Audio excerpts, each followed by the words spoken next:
Tired of ads intruding into your favorite comedy podcasts? Good news. Ad-free listening is available on Amazon Music for all the music plus top podcasts included with your Prime membership. Dive into a world of laughs by downloading the Amazon Music app for free or go to amazon.com/comedy ad-free. That's amazon.com/comedy ad-free to catch up on the latest episodes without the ads.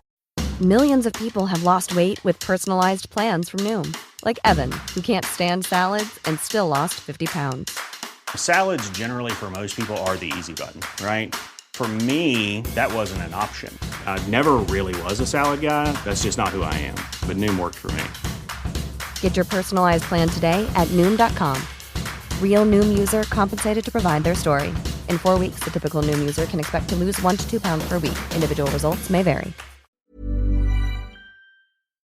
Hello, you are listening to Just Films and That. This is the podcast where we talk about films we think might be underrated, underseen, or sometimes we just want to talk about them. I'm the host for this week, Josh Hallam, and I'm joined as ever by my co-host and friend, Alice Oliver. Alice, you all right?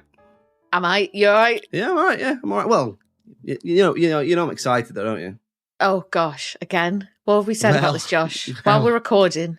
Oh, Calm sorry. it. Oh, no, not that. No. Put a lid on it. Oh, not that. Oh, phew. Thank goodness. So why are we excited this time? I'm excited for the usual reason I'm always excited, apart from that, in fact, I get to jump on record a podcast with you, is that we're joined by another wonderful guest. He's a writer, comedian, a podcaster in his own right. Stuart Laws, how are you doing, sir? Thank you for coming on. Thanks for having me. This is lovely. Doing all right? I'm doing fine, I'd say. I've been ill, but I'm not going to complain about it like you did pre-record. No. Yeah, sorry. Yeah. We did have to move the record because I wasn't feeling well. So thank you for that. Yes, thank you very much for coming on. We're going to talk about a film of your choice, which we'll get to in a minute. But before then, whenever we have a guest on, we tend to have a random question from one of our listeners, just to warm up, Alice, just to stretch before the run. I'm freezing. I need to warm up. You need to get the lactic that acid question onto flowing. Me. Yes, exactly. The question is from Ashley over on X, formerly known as Twitter, of course. If you were suddenly a pro boxer or wrestler, you can pick whichever of the two. Wrestler, obviously. Yeah. Go on. Even in your current condition. Yeah, especially in my current condition. Could be my little tag team partner. What would your entrance song be? Sorry, Stuart, I'm heavily pregnant is what that was.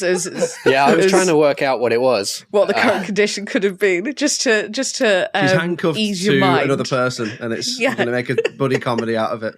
So that could have been some weird thoughts going through your head there. My entrance song, you know what? Every time I sort of get poised this kind of question, and it's the same, the answer is the same as like, what would your stripper song be?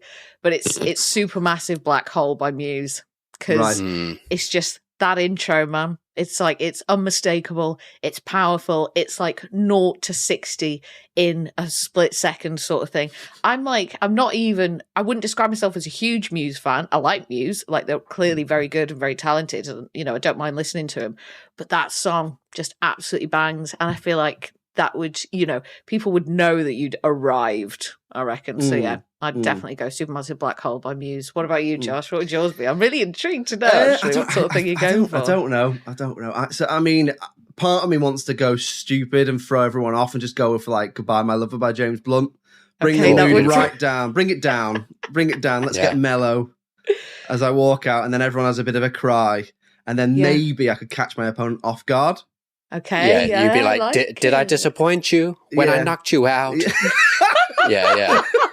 Yeah, that's what I thought. Be like, oh, it started. I was thinking about my ex. Bang. Yeah. That's good. I like that. That's really good. Yes, that's what I would go for, something to catch people off guard. What about you, Stuart? 'Cause obviously, as a comedian, sometimes you get to pick the music you walk on to. What would you pick? Oh, yeah, I didn't even think about it. So normally when that happens is you just go, just put something upbeat. Yeah. Because I've made the mistake before of putting on songs that I like, and then it sort of creates this vibe of real bleakness. That weirdly, me coming out and doing jokes, people aren't like, oh, thank God the bleakness has been punctured. They're just like, the vibe's wrong now. Oh no. But if I was to go big, and I'm a wrestler in this situation, I just have to come out with Breaking the Law. But Yeah. So it would basically be saying to whoever I'm up against is like, there's a strong chance you could be breaking the laws of wrestling. So think about what you're doing before Stuart Laws comes in and breaks your skull. I don't know whether you're allowed to break skulls in wrestling. Well, let's say you are in this scenario. Let's say you are in this. Okay, yeah. Go for it. Why Go not? for it. No I'm rules. the Skull Crusher, Stuart Laws. Who sings that? I don't know. I don't think I know that song. I'm not Judas Priest. Breaking the law. Right. Breaking the law. You know that, heard it. Yeah. Well, as the song is playing, they're like breaking the law, breaking the law. I'd have a mic and I'd go at the end of every law. Terrifying. Yeah. I'd be quaking in my boots. Oh, that's a good one. I love that. That gets some money through box office. That I reckon. Yeah. I'm doing a door split as well, so that's key. Okay, let's move on to talk about this week's film then, which is Unbreakable from 2000. So, spoiler warnings if you've not seen a 24-year-old film, but, some people haven't, so there we go. So, Stuart, you picked this one, so tell the guys at home a little bit about what it's about, and why did you pick it for the podcast, apart from the fact that we asked you to come on? The film Unbreakable is one that has lived with me ever since I first saw it in the cinema. I was, a big fan of The Sixth Sense, and was like, oh, wow, this is exciting, I was a teenager at the time, and then Unbreakable, I was like, oh, great, this is such a fun, stupid, but like exciting sort of spin on a superhero movie. I really enjoyed it, really enjoyed the filmmaking, and it's very much the least known, I think, of the M. Night Shyamalans, including sort of, when he went off the deep end. So, well, actually, literally, because Lady in the Water was him going off the deep end into a swimming pool of chaos. But like, even the bad ones of his are sort of more well known for like the bad bits.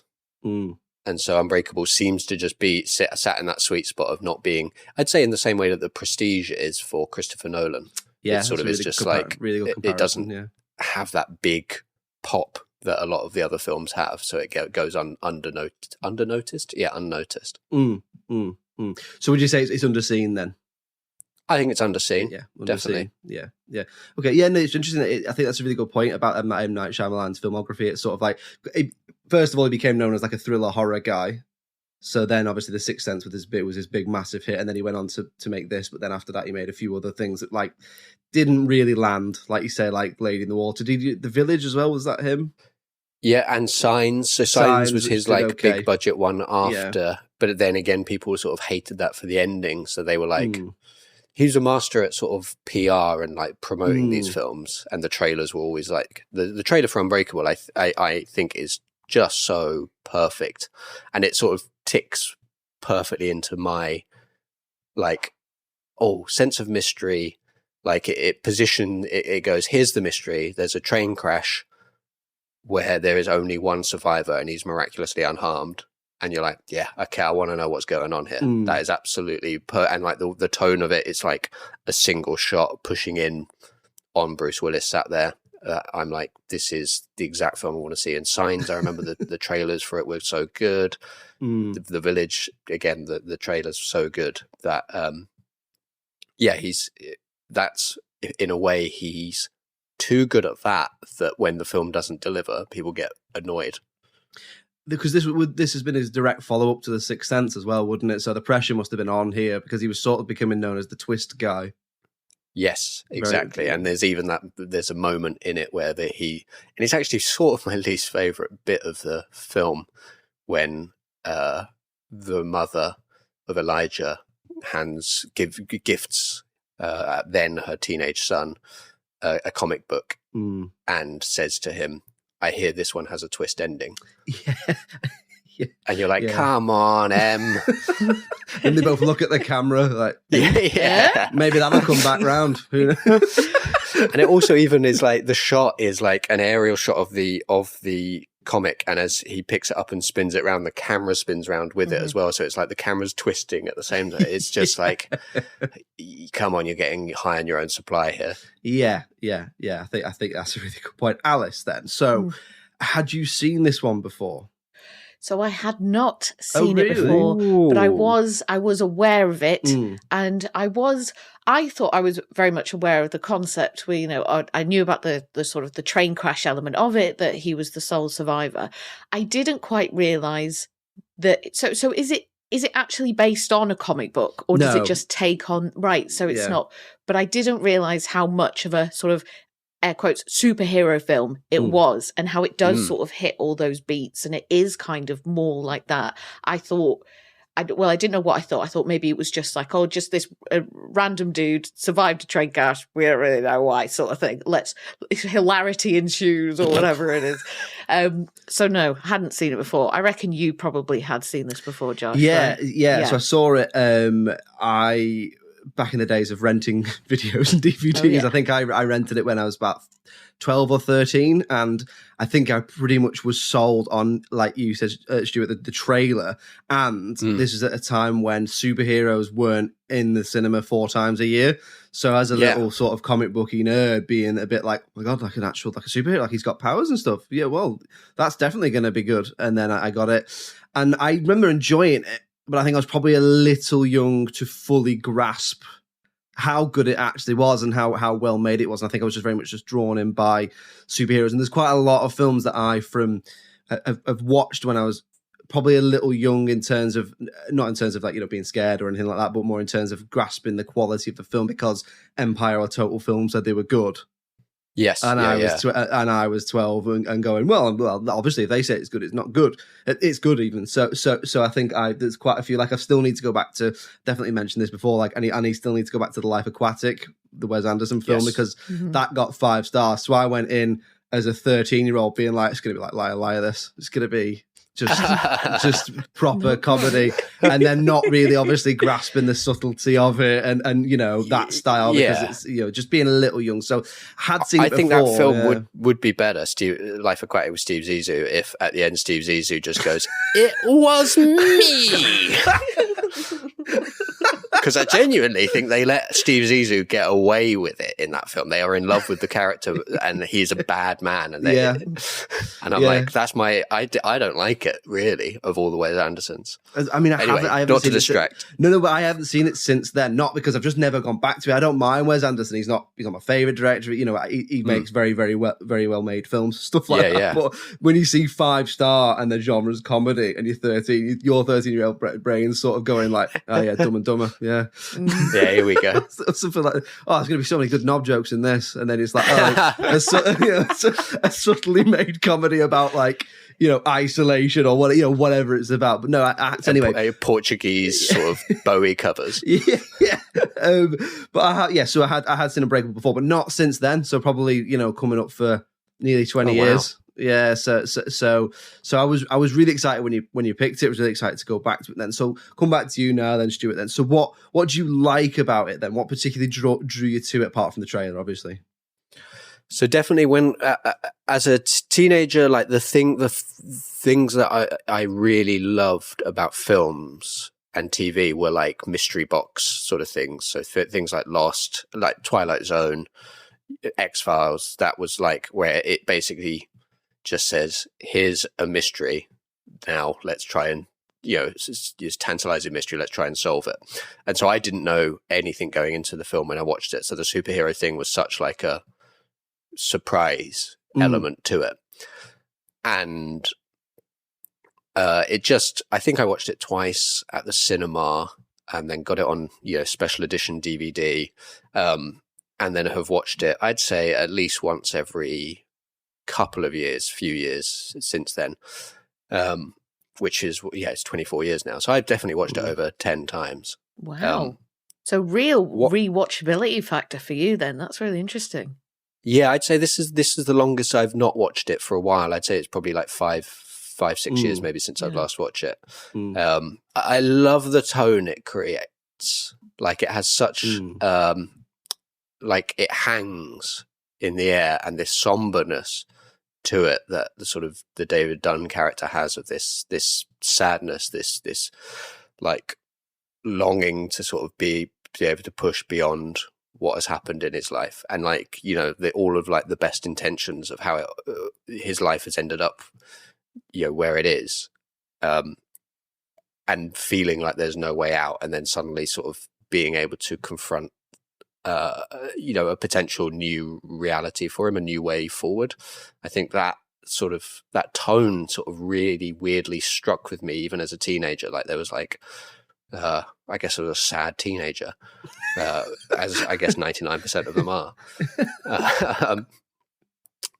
But then sort of the way that it's visually done and the way it's grounded within this sort of like humdrum life, but with this super, hyper reality elements to it.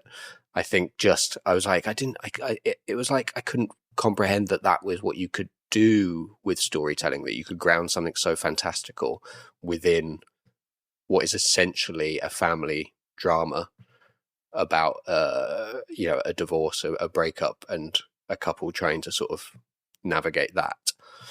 And so, yeah, like the way that it's visually shot really excited me. That seeing an actor like Bruce Willis do that sort of performance that he did in it, the way that Samuel L. Jackson sort of ground his sort of frankly absurd character, that you sort of 100% believe that could be a real person. The sort of subtle humor to it, the music, the score of it is incredible. I remember listening to that lots.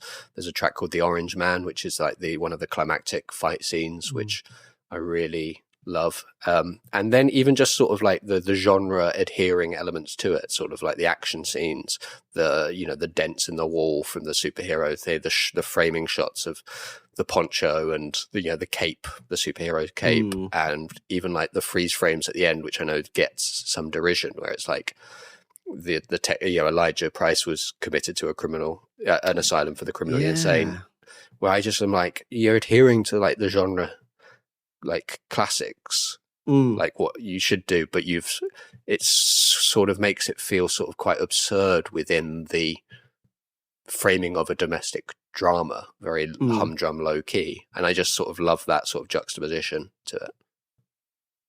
It's very comic book that as well. I'd completely forgotten about I remembered most of it, but I could not remember the end panel bit. With the, like you said, he was committed to an asylum or whatever it says at the end.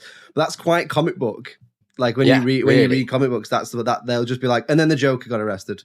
Yeah. Or whatever. So I think, and also there's an element of that of he's playing with you a little bit, I think, there, because he's sort of going, oh, maybe it's real, you don't know. And it's like, obviously it's not real. 100%, because that's what you do for like films that are based on reality, like real stories. You do that, like sum up a few panels. So it's just sort of selling that. And, like the scene where his son wants to shoot him is such a funny, ridiculous scene.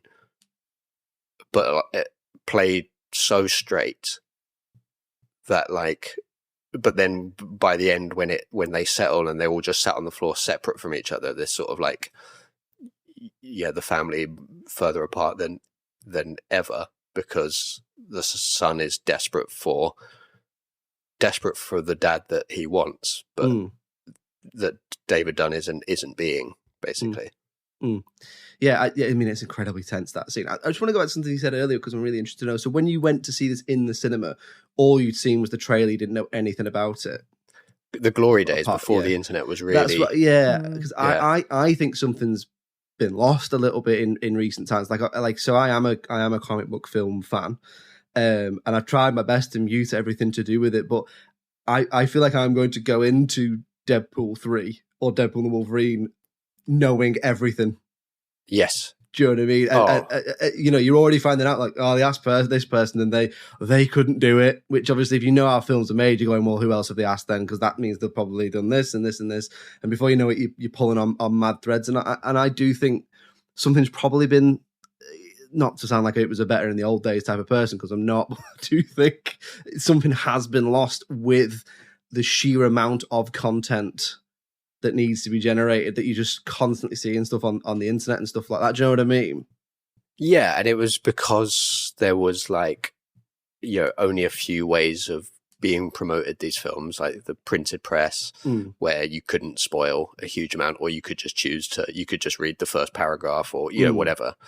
But now constant social media being pushed to your phones, sort of with like clickbaity sort of like, you won't believe who cameoed in there, blah, blah, blah. And, all of the, or like, I loved the most recent Mission Impossible Dead Reckoning Part 1, but in hindsight, I watched that making of that they posted like 4 times because I thought how exciting that Tom Cruise is jumping off a fucking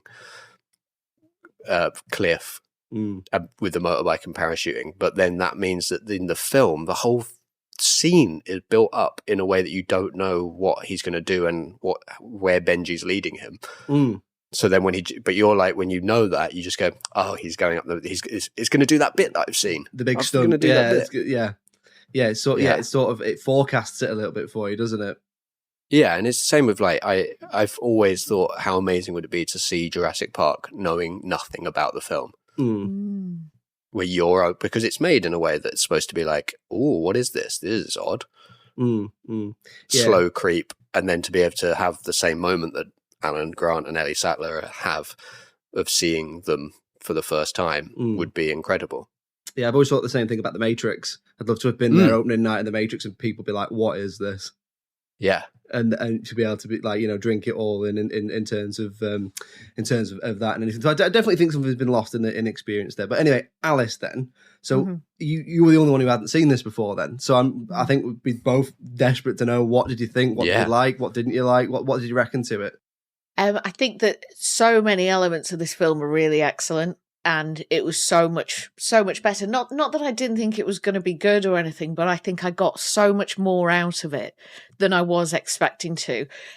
Some of the things that I liked about it, Stuart's already touched on there, but just the general execution of the concept and the story that has been written around this character, I just found absolutely fascinating. Like, in so many ways, it doesn't feel like a superhero film, but it is hitting all those superhero beats. And the realization of David's powers feels really gradual and unremarkable and unceremonious. And it just really feels like what would happen if you really started to realize these things about yourself. Like how he just goes to his wife and is trying to figure out, well, when was the last time I was ill or I was injured? And they're just stood in a doorway and have this pretty mundane conversation about it as they try to figure out the times, have I ever been ill or have I ever been injured or whatever?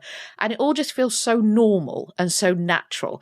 And I love that this is the general vibe that the film is going with, and especially watching it now in 2024, given everything that we've been given when it comes to superheroes and now what we do expect. It just felt like quite a unique viewing experience. And then when you think of the way that we're presented with certain scenes and scenarios, so like the home invasion scene, right? So there's actually something quite terrifying about how mundane and normal the whole thing seems to be. And it's not too dissimilar, I thought, to something like Funny Games. So like there's no big explosions, no dramatic score. He just walks into someone's home, finds these 2 kids tied up with their parents dead, and just deals with it the best way that he can. And instead of having like a gang of heroes swoop in and save the day, or a brightly costumed hero relishing in bringing down the bad guy, he just chokes him to unconsciousness. And it feels like he does this for a very uncomfortably long time. And the primal energy that fills the scene is what adds the terror and the horror to it. And just a tiny little quick spoiler for Man of Steel here. So if you haven't seen it, pause now, skip ahead 30 seconds if you don't want that to be spoiled. But just give you a couple more seconds now. But part of what I find most impactful about Superman killing Zod is that he just snaps his neck to do it. Yeah. Like there's no laser beam eyes. He hasn't moved a building and dropped it on top of him. There's nothing really that supernatural about it. It's just raw and visceral. And I felt like this had that similar energy throughout. I thought it was really good. I love that. Okay, so just a few other things that I liked about it. So from a technical point of view, like the camera work, the framing, the use of shadow and blocking and the editing is all really effective. The music, like you said, Stuart, the music is great, but it's also used really sparingly. And quite often you are left to sit in the silence, which is a technique that I really enjoy. Like the film doesn't feel the need to bombard you with just, song after song. And it's like, oh, we need to make this scene feel, tense or exciting or whatever. So we're going to use this music. It just kind of lets you sit there with the characters a lot of the time. I love the relationship between David and Audrey. I think it feels really mature and real and tender. And I think the performances across the board are really, really strong as well. And there's a real intentional and interesting use of colour throughout with regards to certain objects and costumes seen in the frame, which I thought was really interesting. And then just finally, so most of the film, it does sort of feels like it moves at quite a slow pace, especially if you are going to compare it to, more modern kind of action superhero type films. So it means that certain moments really do stand out. So obviously I mentioned the home invasion sequence, which, was really, really sort of had a high impact on me. But the other one, and you mentioned this just before, Stuart, but it's when David's son brings the gun to the dinner table, right? Like, because he's going to shoot his dad. And I did not see that coming. Like, it was such a weird turn in the movie. I was just like, whoa, holy shit, where's that come from, sort of thing. And I found it genuinely shocking. Like, it had such an impact on me. And it's like, but again, no big loud music. It's not like this huge action piece or whatever going on, but it's just, I think that image of a young child holding a gun at his dad is quite horrifying in a lot of ways. Because he believes in him. To like. Yeah. And it's like, I mean, I kind of believe in him too, because the film is called Unbreakable. So I do think you're right, kid. But Jesus Christ, like, let's not this be the test. Like, he's gone to the most extreme version of what you could do. It's like, just smack him around the head with a shoe or something and just see what happens. Like, you don't need to shoot the fella. But yeah, so much to like in that. I just thought it was such a well-made film in so many ways. What about you, Josh? What were some of the things that you liked about it? I mean, you've both touched on mostly what I would say, but yeah, I mean, just to go back to the way it looks and the way you feel and it feels when you're watching it. I mean, it feels really comic booky. I know that sort of should go without saying, but it's obviously going for a real specific comic book aesthetics. Like you say, it's got a real distinct sort of blues and purples color palette throughout, which is when you read comic books, certain whoever inks it, whoever draws it, they will have distinct art styles. And that's what it felt like they were going for in this. So I thought, I really like that. The camera work as well. I'd never really noticed just how voyeuristic and point of view it is. There are lots of times when you're seeing conversations, it's as if you're spying on the conversation. So you're not meant to see it. And I think there's an element of that with comic books as well, where you're obviously seeing people that, you see both sides of a person's identity. And I think that's really interesting the way they do that. There's almost elements of it at the beginning, for example, when he's on the train coming back before the accident, you realise you've watched that whole first sort of 10 minutes as a little girl. So it's a little girl just spying on their conversation, isn't it? And it does the same thing with the scene with the gun at the dinner table, where almost like you could be a second kid watching that. It's like you're sat at the table, the way the camera is operating and stuff like that. So I thought that was really interesting in terms of applying it as a comic book film, and that idea of voyeurism, and you're not really meant to see. No one else gets to see Batman and Bruce Wayne. You get one or the other sort of thing, but you get to see both, and that's your sort of God's eye view type thing. So I really enjoyed that. Narratively as well, thought it was really, really strong. I did think it was well paced, not too much exposition as well. They don't really go too much into it and stuff like that. There's a lot of show, don't tell. So like at the beginning, woman sits down and he obviously fancies her, so he takes his wedding ring off. Whereas, if this was a show now, it'd be 15 episodes and there'd be 2 episodes on why he was so unhappy. Yeah. Oh, man. Yeah. and then all you got to do is show and take his wedding ring off. You know what he's doing. He's obviously going to try and chat her up or whatever. So, really, really enjoyed that. And then just finally, this is obviously the first Bruce Willis film we've done since obviously finding out about his illness and stuff like that. And it made me quite sad to watch it, but at the same time, he's such a force as a leading man. And he's really great in this. He's so stoic and emotionally repressed, which is a real credit to his range, because really, I think of his characters more as the John McClane outgoing, assertive, sarcastic type. Whereas in this, he's the complete opposite of that. And you don't... I just think it should be said, he really did have a great range as a leading man. He's really great in this. So the tone and the volume of his voice pretty much doesn't change. It's like ASMR at places, the whole isn't it? thing. Yeah, it's so interesting. I was like, no matter what situation he finds himself in, he just maintains the same thing all the way through.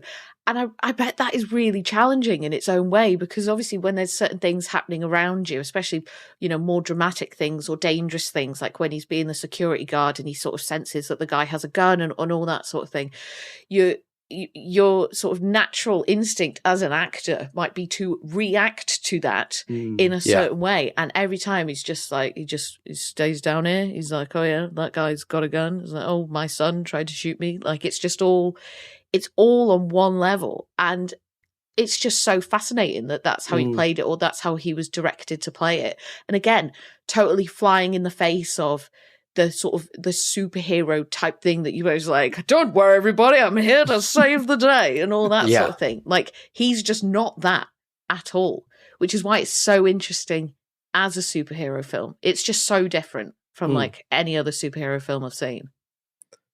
I find it that performance, I love so much, and it's so smart to be using Bruce Willis in that way. And I know that obviously they had the prior relationship, but like, to take it to that next level, Robin Wright Penn's, when she comes up to say that she wants to give it another go, and it just holds behind him as she just delivers that, and that there isn't like a big like cathartic like, yes, we're doing it again. It's just like he sort of silently accepts it, and then she silently accepts that, and then he closes the door.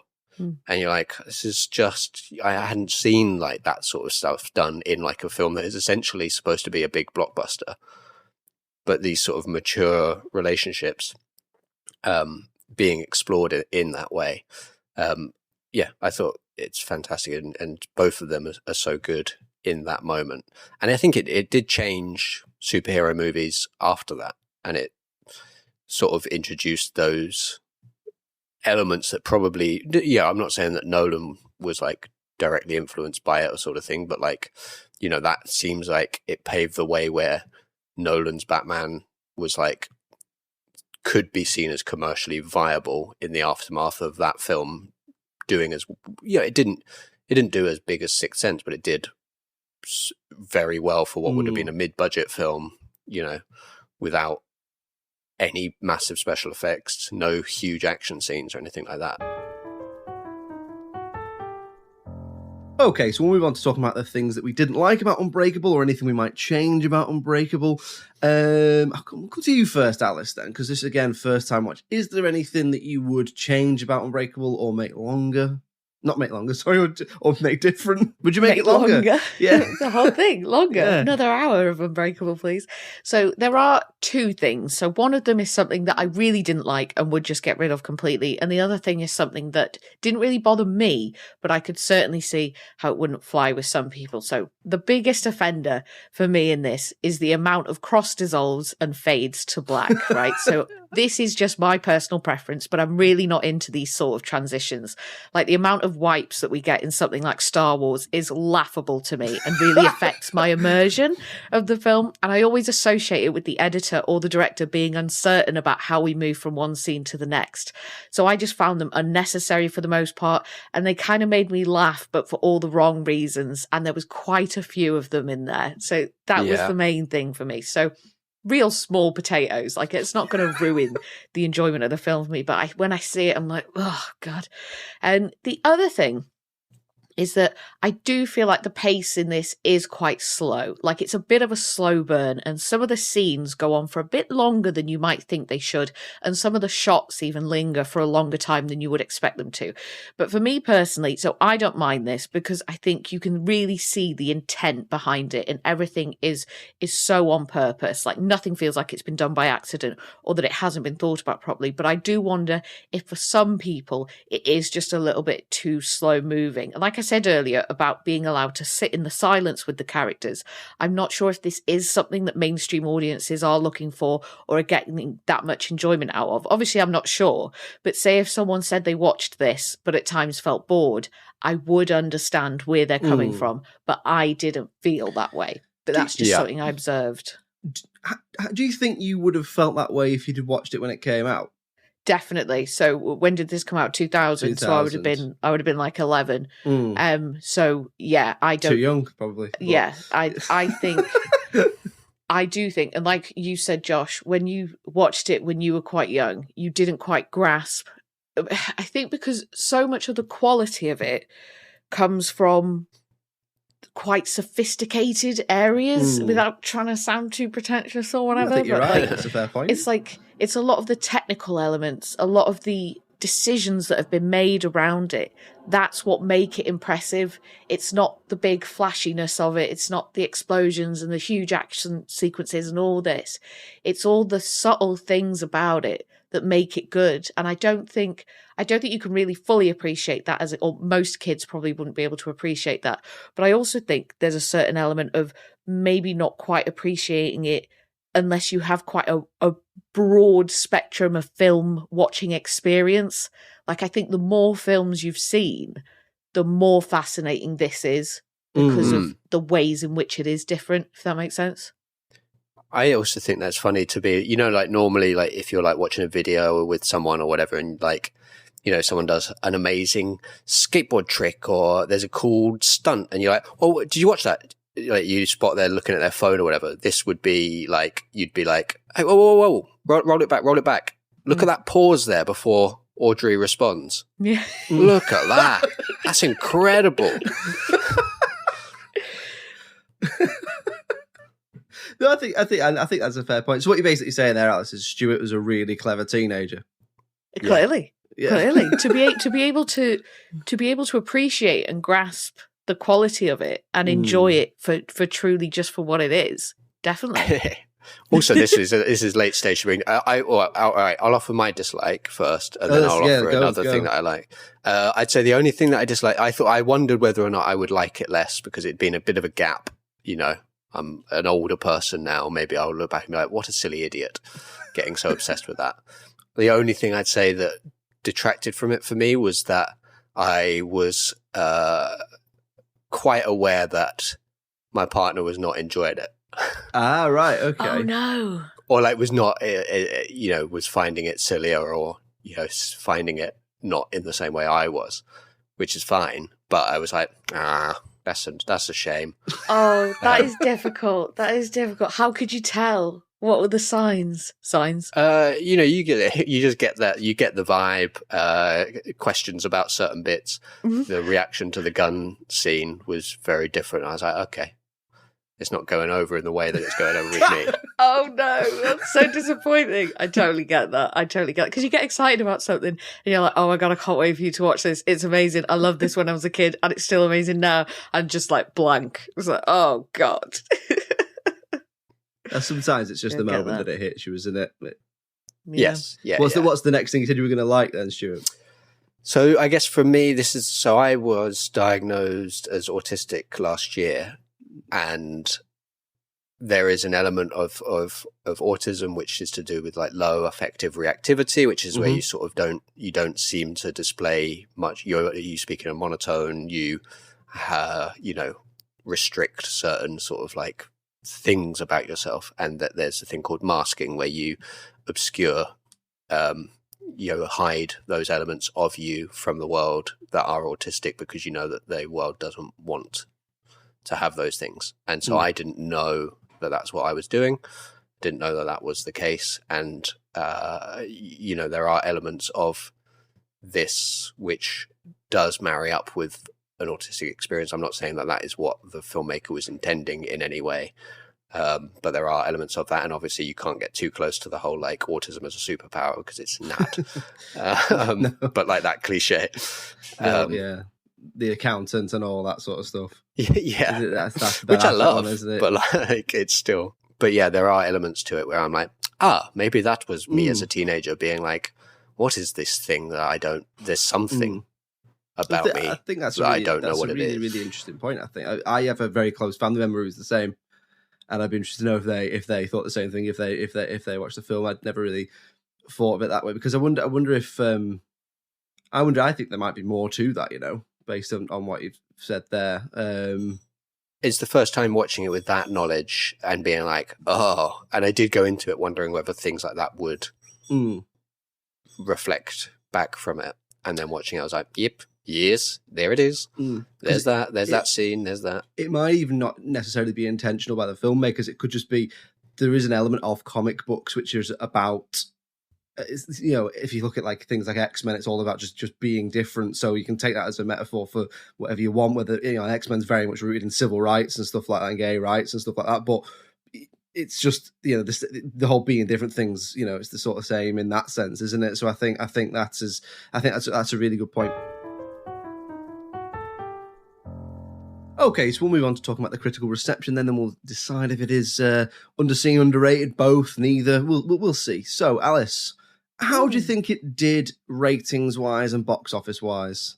I feel like it's got to have done pretty well. That's my inclination. I've got to say, Stuart, so this for me, this has only ever happened one time before the whole time we've been doing the podcast. But as soon as I finished watching it, I was absolutely desperate to look up the critical reception. Desperate. Because what we try and do is whoever picks the film, the other person doesn't look it up and, has a bit of a guess and sort of tries to figure out where it falls. Obviously, because Josh is hosting this week, so he already knows and he'll have that in front of him. But I didn't look. But once I finished, I was just so desperate to know because it was such an interesting and a fairly unique viewing experience. There was just something in me that was like, I need to know what people think about this film. I was like, no, I'm not going to do it. And the only other time was with Mouse Hunt. Josh, when you wow. Very similar films. Funny, very similar. Interesting. Don't know what that says there, but that's interesting. I just think it's such a well-made film that if it doesn't get, like, if it's not getting at least a high 7, I'm going to be really just baffled. So, but people are weird, and are people coming out the cinema being excited about it? Like, I don't know. So, what do I reckon it get? I think it has to have got at least a 7.8 or a 78. Okay. I would give it higher than that. I think it's better than that. I would probably give it like a low 8. Like, I'm giving it maybe an 82, 83. Because I just think the quality is there. In terms of box office, I imagine it did quite well. So you're saying this came after Sixth Sense. Yeah, it's like his and people obviously really like that. So they're going to see Shyamalan's name and Bruce Willis. So they're probably going, oh, well, obviously we'll go and see that too. And like Stuart said, the trailer itself had such a huge impact on you. So I reckon financially it probably did okay. Okay. Is my Stuart, assessment. do you know how it did, or should we just go straight into the numbers? Yeah, I sort of know how it did. You did. Okay. Well, let's have a look at the numbers then. So at the time of recording, we do IMDb, Rotten Tomatoes, audience and critics, and then we average it out. So the IMDb score is 7.3. Oh, The Rotten Tomatoes audience score is slightly higher than the critics. They give it 77%, and the critics on Rotten Tomatoes give it 70%. Now, if you average those out, it's 73 or obviously 7.3 in terms of the ratings. Then I mean, I think that's underrated. I think that's underrated. I think this is underrated. It's better than that. I think it's certainly better than 70. Yeah, maybe high 7s, but I think 73. I think that's underrated for me. What would you say, Alice? Oh, definitely. Yeah, 100%. Like I am quite surprised. I'm surprised at the critics, to be honest, on Rotten Tomatoes. I thought they'd be more inclined to give it a higher score. Letting us down again, aren't they? The audience. I know. Yeah, we can't trust the thing they say. Always, you can't trust a critic unless it's us. Stuart, what do you reckon to that then? Is it 73? Is that that's underrated, right? It's got to be. It's underrated. I'm giving it 100 or 98 if you have it to sit next to my partner. Right. Okay. Yeah. Drops it 2 points. To get 2% off it for that. Then I think they're not liking it. the box office wide, then it did worldwide. It did 250 million. Obviously, budget's not massive, so I think that's it's done well box office wise, I'd say. But I do wonder if people are going back to it now. If you think of the age of it, I wonder if people are going back to it now, and I wonder if if this comes out even 10 years later in 2010, I think you could probably add another 100 million onto that. Yeah, I wonder if in sort of the context of other Bruce Willis films as well, if it is getting a little bit overlooked, like if people it's like, oh, Die Hard, oh, it's Sixth Sense, and they're kind of the ones that you think of from when he was like at his peak sort of thing. And I wonder if this one just sort of in the corner over there, just getting forgotten about a little bit. Like, are people going back to rewatch it? I don't know. I think there's probably an argument for it there. I would say that a big amount of the 250 million, the heavy lifting there, is done by the Sixth Sense. Yeah, I think you could probably account for even more than half of that as people who've seen The Sixth Sense and want to know what the next twisty Shyamalan film is gonna be. So for me, I'm saying underrated and underseen. What about you, Alice? I think, definitely underrated, and I think we can. Financially, that's pretty good, but I think there's definitely an argument that it would be underseen, especially by modern audiences, for sure. Yeah, what about you, Stuart? What do you reckon, Stuart? Yeah, I'm not happy with it for the film's benefit, but for the purposes of me pitching one that's underrated and underseen. Yeah, you nailed it. That's what we're looking for. That's what we're looking for. You did it. So, Stuart, thank you very much for coming on. Tell the guys, what have you got going on? Where can they check out your stuff? So I am a stand-up comedian. I'm on tour at the moment, so I will be coming around the country. I'm sort of in the middle of the tour, but I'm also, if you're London-based, filming my show in June. So just my website or my link tree or any of the socials, Stuart Laws Comedy, will be the place to go. Where are some of the locations we are going to be after April 9th? So April 11th, I'm in Glasgow, then Edinburgh at the weekend, and then I've got Birmingham, Manchester, Cambridge, and Bath. Ooh. And I think and then there may be another one to book in, and then back to London for the filming of it, which will be great. Excellent. Fabulous. You're not coming to Liverpool now? I'm scared of Liverpool. Oh, fair enough. A lot of non-Scouse comedians are, to be fair. Sure. Yeah. And you've got a podcast as well, then? Yes, there will be film podcast with Nathan Darcy Roberts and Heidi Regan.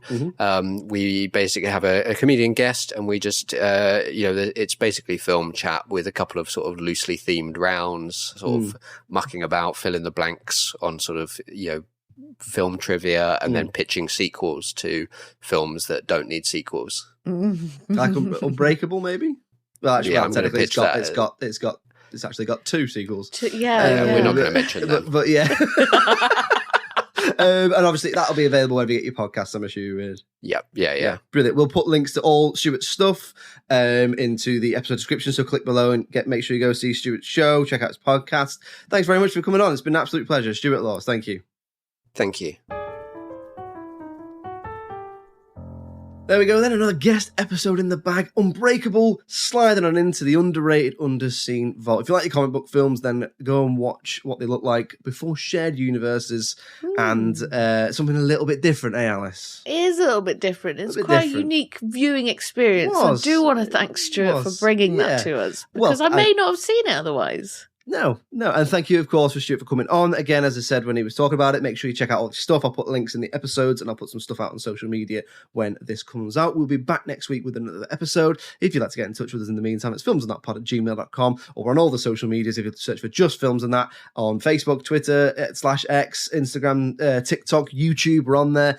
Give us a follow and see what we're putting out there. We're on Patreon as well, so if you want a little bit of extra stuff, you want to support the podcast, click the link in the episode description, and there's loads you can get in there, and any support you can give us will be massively appreciated. We're also on the television, aren't we, Alice? We are indeed. So every Friday from 6 p.m, you can catch us on the local TV network. So what that means is if you live in Birmingham, Bristol, Leeds, Liverpool, or the northeast of England, you can find us on Channel 7 on Freeview. Or if you live in North Wales or South Wales, you can find us on Channel 8 on Freeview. And if you don't live in any of those regions, I'm also uploading all the videos onto Dailymotion. So if you head on over there, search for Just Films and That, our faces will pop up and you'll have a bloody lovely day. Guaranteed.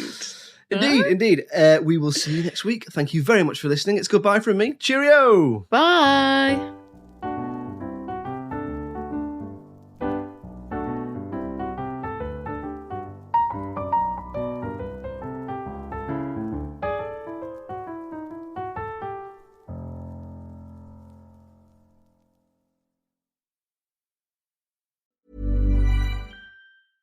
Now on Broadway, An Enemy of the People is a New York Times Critics' Pick. Jeremy Strong is one of the great actors of his generation, hails the Chicago Tribune. In a performance the Wall Street Journal praises as powerfully affecting and bitterly funny. Michael Imperioli sets off sparks, cheers The Hollywood Reporter. Victoria Pedretti is luminous, raves variety. From director Sam Gold and playwright Amy Herzog, An Enemy of the People is urgent, electrifying, and haunting, declares USA Today. An Enemy of the People, on Broadway through June 16th only. Tired of ads barging into your favorite news podcasts? Good news. Ad-free listening is available on Amazon Music for all the music plus top podcasts included with your Prime membership. Stay up to date on everything newsworthy by downloading the Amazon Music app for free or go to amazon.com/news ad free. That's amazon.com/news ad free to catch up on the latest episodes without the ads. Need new glasses or want a fresh new style? Warby Parker has you covered. Glasses start at just $95, including anti-reflective, scratch-resistant prescription lenses that block 100% of UV rays. Every frame's designed in-house with a huge selection of styles for every face shape. And with Warby Parker's free home try-on program, you can order 5 pairs to try at home for free. Shipping is free both ways, too. Go to warbyparker.com/covered to try 5 pairs of frames at home for free. warbyparker.com/covered.